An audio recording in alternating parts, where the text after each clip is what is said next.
Good afternoon, everyone. This is the Doctor. It is a hot and humid day out here in the Pacific Northwest.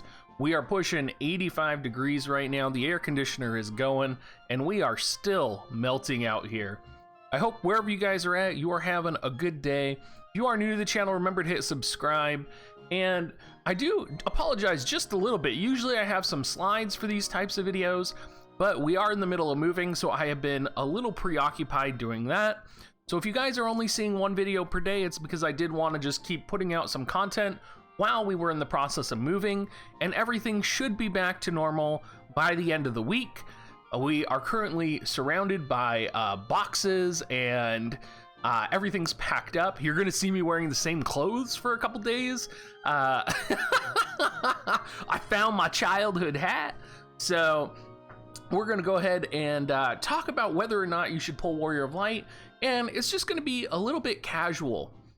Also, do remember, everyone, that I am currently sponsored by the Amazon App Store. You can go to dig.gs/offer to check out the Amazon coin offer that we are providing from the channel, or you can go to dig.gs/coins. Both of them support me, and I appreciate everything you guys do, or everyone that does use that, because it does pay my bills, and I am very appreciative. All right, so the question you want to ask now is, should you be pulling for Warrior of Light?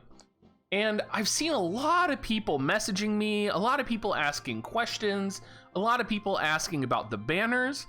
And the reality is we don't have the full information on the banners currently. And I'm sure it's probably been data mined. It might be out there anyway. But the first question we need to ask is, should you pull for Warrior of Light? And it's a tough question to ask because I think there's a lot of people who are in that hype train mode who are like, you know, pull, do whatever you want to do, get it done. And the reality is that's not quite the case. I think if you are a free-to-play player, a dolphin, you might not want to pull unless you have the resources.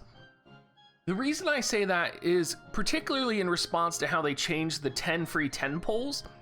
And I say changed, but they didn't really change it. I think we were just waiting to see whether or not Warrior of Light would be involved in those free 10 free. Oh my God, I can't talk today. Whether or not Warrior of Light would be involved in those 10 free 10 pulls. And now that he's not, that really limits your pulling options. He wasn't involved in those pulls in JP.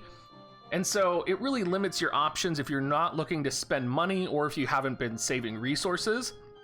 If you have, I would definitely try and pull for him. I would say if you have anywhere between 30,000 to 40,000 Visior, it's probably a safe bet to pull on the Warrior of Light banner. Now, if you're a dolphin and you have anywhere between like 20 and 25,000 Visior, probably safe if you're willing to spend some money on it. Definitely kind of risky. I would say you might end up whaling instead of actually dolphining, so just be aware of that. A whale of that. If you're a whale, of course, I would definitely pull on this banner because you're not going to get a unit nearly as good as Warrior of Light. Now, the other question that I'm getting asked a lot is, should I pull for Warrior of Light if I have this comp, this comp, this comp? And that's a really interesting question because Warrior of Light fulfills a tank role that not many other tanks fulfill, right? So you have Engelbert, who's very physical, but also very weak to magic. You have Rain, who is very magic resistant. He can be built a little bit more physical resistant as well, but not nearly as good as Engelbert or nearly as well as Warrior of Light. Then you have Warrior of Light, who's both a gap closer, a little bit more on the offensive side, and is someone who can actually dish out damage, kind of tank both ways. He can adjust his setup to tank for magic or tank towards physical, which will be even more viable for the magic side once we get ability control on all of his abilities. So he could really go either way, and he's kind of an omni tank in that way, right? And even in current JP, he's still a very prominent and very, relevant tank that I think you should pull for. Now, if you have like Engelbert and you're a dolphin, or if you have Engelbert and you're free to play, or if you have Rain and you're free to play and they're already MLB, you might be better investing your resources for something else.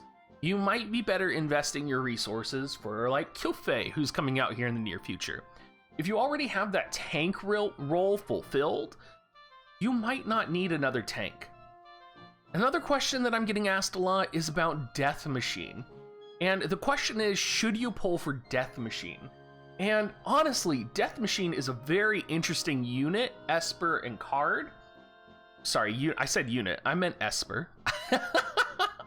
But Death Machine is one of those Espers that is very powerful and could be very game-changing.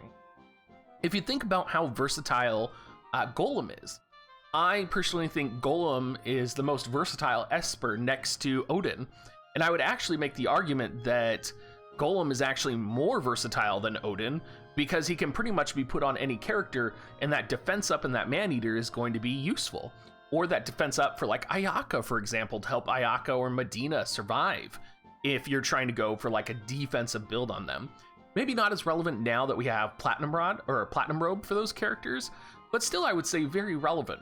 And if you're thinking about all the defense up that War Mech offers, it could be very powerful if you're running certain compositions.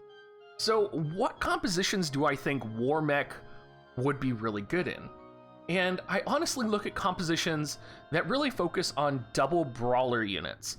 So maybe not compositions like double gunner, but if you experiment with like Miranda, Rain, and Adelard, for example, sort of making non-defensive units more defensive. So like maybe making Miranda a little bit more powerful with her sword guard, as well as being able to have that added defense on her with, say, a Platinum Robe, could be very powerful. You could create maybe like a very powerful brawler composition between like Stern, Sid, and Ramza, for example, and you could have two defensive Espers, which people might not be expecting. You have to consider also, though, that we are heading into a magic meta. Killfay is going to be very prevalent, and Sid's power level is going to drop substantially. So Sid is not going to continue saving you from units like Killfay, who are going to be resistant to him, who are going to have physical resistance, and who are going to exploit his weakness, where defense will not actually save Sid. So it's kind of a double-edged sword. You kind of have to think about what you want for your team. I think overall, though, War Mech and Death Machine, I think the first question you need to ask yourself is, should you pull for Warrior of Light? If the answer is yes, I would pull for Warrior of Light, and I would not pull for Death Machine. Here's hoping that they are on the same banner. I can't tell you guys whether or not they are on the same banner because I don't know. There are people who have told me they were on the same banner in JP. There are people who have told me they were on different banners in JP. What I do know is that in JP they did get a 2k you are guaranteed with a enhanced chance at getting War Mech, and that was for cards only.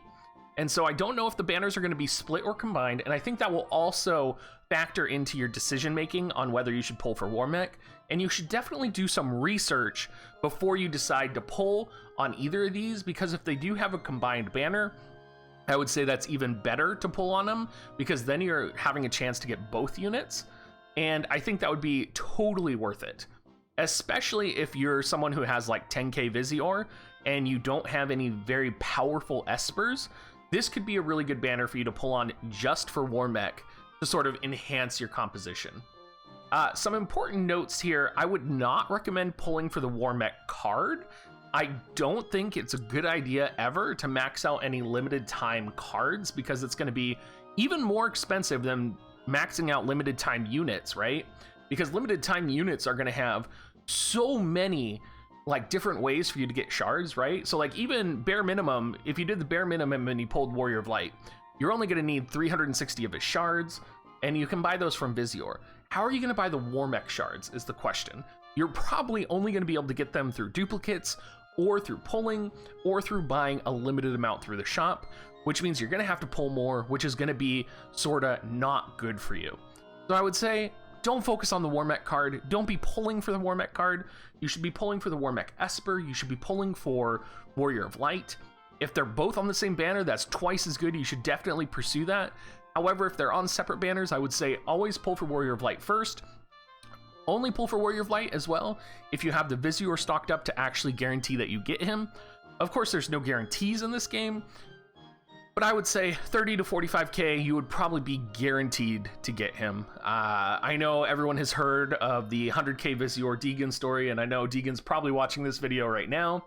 I think that's probably like 1 in a million. I don't think that happens very often.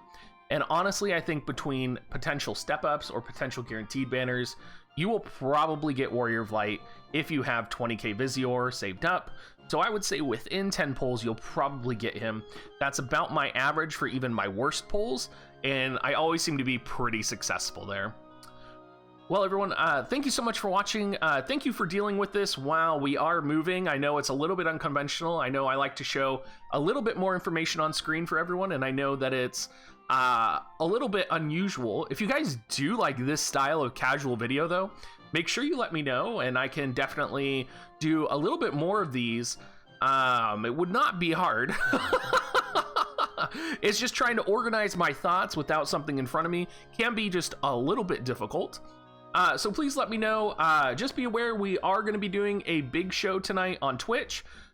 So I hope you guys can come join us. We're going to be playing some games during maintenance and while we're waiting for War of the Visions to come back, and then we'll be doing all of our polls for Warrior of Light. So I hope to see everyone there. We are trying to hit a new record. We're trying to hit 400 viewers at once. We hit 260 last time, and I think if we're ever going to hit our highest, it's going to be tonight for Warrior of Light. So it would be very exciting to see everyone there, and I hope you guys show up, if not to support me, just to have a great time. Thank you so much, everyone, and have a great rest of your day.